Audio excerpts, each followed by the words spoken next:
Combien d'offres dois-je avoir pour servir mes clients? Salut, c'est Katia, j'espère que tu vas bien. Bienvenue dans cette toute nouvelle vidéo.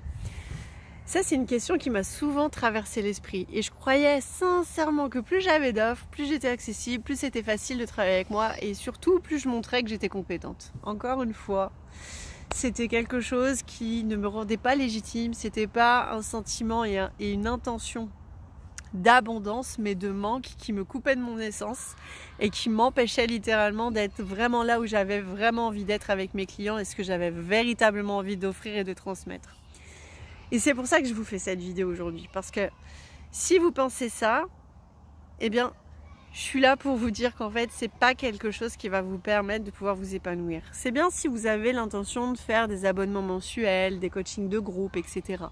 Mais si vous voulez vraiment apporter une réelle transformation dans la vie de vos clients, vous le savez, dans le développement personnel, en coaching de groupe, on ne peut pas travailler de façon holistique tous les plans de l'être d'une personne. Parce qu'il y a des non-dits, il y a des choses qu'on ne veut pas montrer aux autres, etc. Donc il n'y a pas d'intimité, il n'y a pas de proximité que vous faites avec votre client en particulier en one-to-one, d'accord?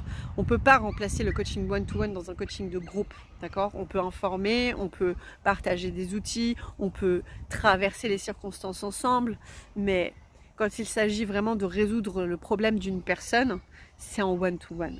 Donc si j'avais une recommandation, si je puis dire comme ça, à vous transmettre, c'est de ne pas dépasser 3 offres maximum. Ça peut être des coachings de groupe, ça peut être des coachings one-to-one, ça peut être des formations, mais sinon franchement, pas plus que ça en fait. Ça suffit largement.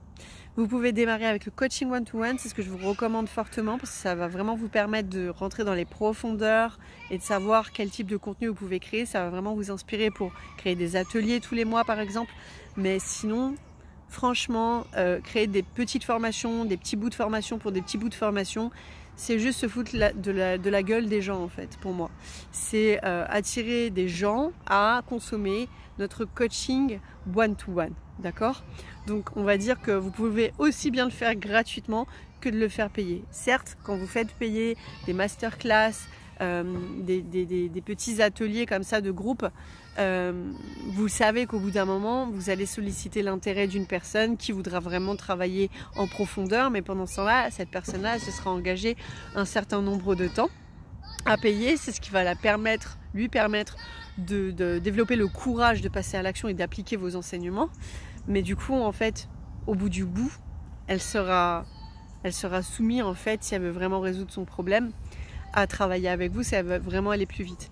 Donc c'est vraiment à vous de voir quelle posture vous voulez entreprendre en tant qu'entrepreneur. Personnellement, je ne me vois pas de faire des coachings mensuels comme ça, payantes. Je préfère animer des masterclass gratuites, partager des petits bouts de formation par-ci par-là et laisser mon client décider par lui-même de véritablement transformer, solutionner son problème et transformer en fait ses circonstances à son avantage.